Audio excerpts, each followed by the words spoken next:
Roblox One Piece games are games on Roblox based on One Piece, a Japanese manga series. They've spread in popularity since the pandemic and have received quite a fan base. However, in everything lies flaws within. So in this video, I'm going to tell you about the problems that these games have in common. Before we go any further, I want to give you a quick disclaimer. This video is going to include sensitive topics, comparisons between games, and criticism. You have been warned, and let's continue. By the way, like and subscribe if you haven't. Number 1. Repetitive environment. When you launch into any Roblox One Piece game, you spawn as a level 1 player. Level systems are an integral part of a character development mechanics commonly found in games.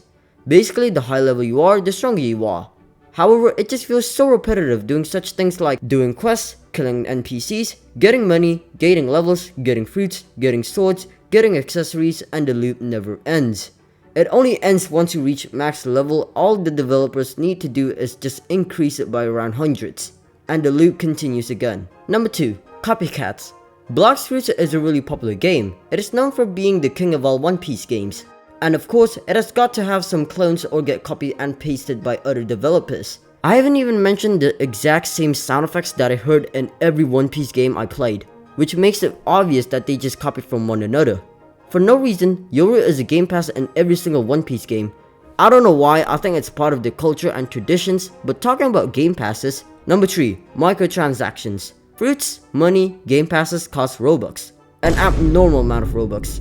Gachaing forces the player to spend a lot of money just to get either a good or a bad fruit. If the player does not gacha, then it is almost impossible to get a fruit. Game passes give you an amount of advantages in early game by so much that it's higher than the amount of blood cells that you have.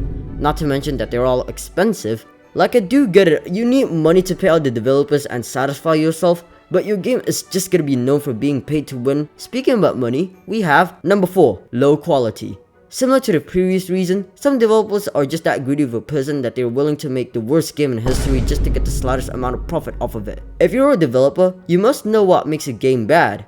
In most people's opinions, what makes a game bad is lack of updates, unfixed major bugs, junky mechanics, horrible quality, weird PvP mechanics, and its pay-to-win system. A game can be identified as bad if it was popular before and it dropped down to nothingness. Number 5. Difficulty.